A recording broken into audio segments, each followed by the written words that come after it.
alaikum. Wa alaikum salam. A'a. Malam Faruk. Ranka ya daɗe. An lafiya. Real Sagirson. Malam Faruk. Ya aiki? Alhamdulillah, barka da zuwa. Ya Kaduna. Alhamdulillah, mun gode Allah ya hanya. Sanyi nan. To sanyi lokacin shi. Kuna nan kuna abubuwa da jama'a kuma ya haƙuri da jama'a duka. To alhamdulillah, mun gode Allah. Ana nan ana ta haƙuri da jama'a. To assalamu alaikum jama'a, suna Sagir Ibrahim Yusuf wani aka fi da Real Sagirson. Na zo tun daga garin jihar Kano, na zo Kaduna wurin shahararren jarumin nan wato Musa Imam wani aka fi da Faruk a cikin fim ɗin Sanin Masoyi, kuma shi jarumi a cikin fim ɗin kuma shine producer. To Musa Imam dai shahararren ɗan fim ne a jihar Kaduna da kuma Najeriya da ma Afirka baki ɗaya da duniya baki ɗaya. To an san sa, an san irin acting da yake yana ba masu kallo gudunmawa sosai da sosai, duk da wasu na cewa ya acting ɗinsa suna ganin kamar haka yake, to ba haka yake ba.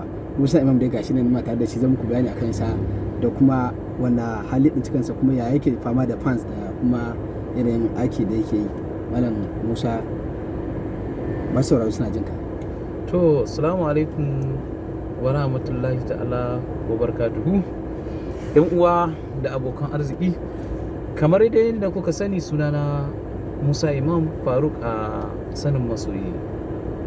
To na ji daɗin wannan ziyara da Sagir ya kawo mun tun daga garin Kano. Malam Sagir, barka da zuwa. Na gode Malam Musa. Na ji daɗi sosai.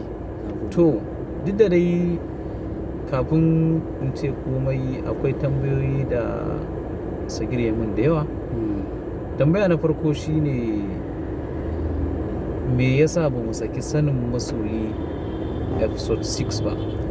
Gaskiya ne mutane suna ta confidence sosai. So gaskiya kafin Sagirson na samu kiraye-kiraye da dama, amma yan uwa kun san yanayi na rayuwa, kana naka ne, ubangiji kuma ya riga ya gama komai akan bawa. Gaskiya ne.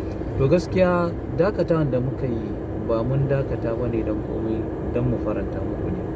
Kuma Sagirson shaida ne, mun je duk inda muke ɗaukan wa'annan abubuwan da sauransu da komai ya gani, kuma ya ga duka irin gwagwarmayan da muke yi ba don komai ba, don a faranta muku. To ina mai baku haƙuri, jinkirin nan alkhairi ne insha Allah. Duka za mu ji daɗin jinkirin nan da mu da kuma soya gaba ɗaya, saboda me, idan muka fara kawo muku, muka ci gaba da kawo muku, za ku ce ai da ba a yi komai ba, yanzu ne ake sanin masoyi.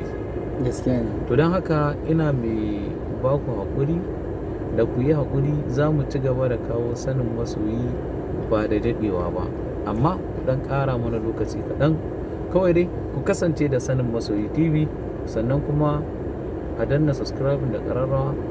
Ko da ba mu kawo ci gaban Sanin Masoyi ba wannan satin, to dole akwai wasu abubuwan da za mu ci gaba da ɗora muku masu ƙayatarwa da nishaɗantarwa da faɗakarwa.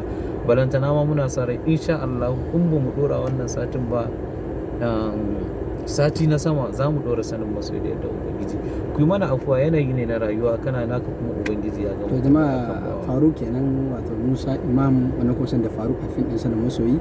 Na kai mu jara, kun ji ko abin da ya ce muku, masoya ku ƙara haƙuri, ana yi don duk a faranta muku. Ana so a jawo hankalinku ku fahimci fim, ba wai a ta muku fim ba ku kasa gane ma me ake nufi. To wannan dai Faruk ne ya faɗi wannan maganar, ba ni ba. Ga shiga ku, kuma muna mai fatan nasara, Allah ya ƙara ɗaukaka. To amin sun mu amin. Masoya, ina son ku, idan ba ku ba ni.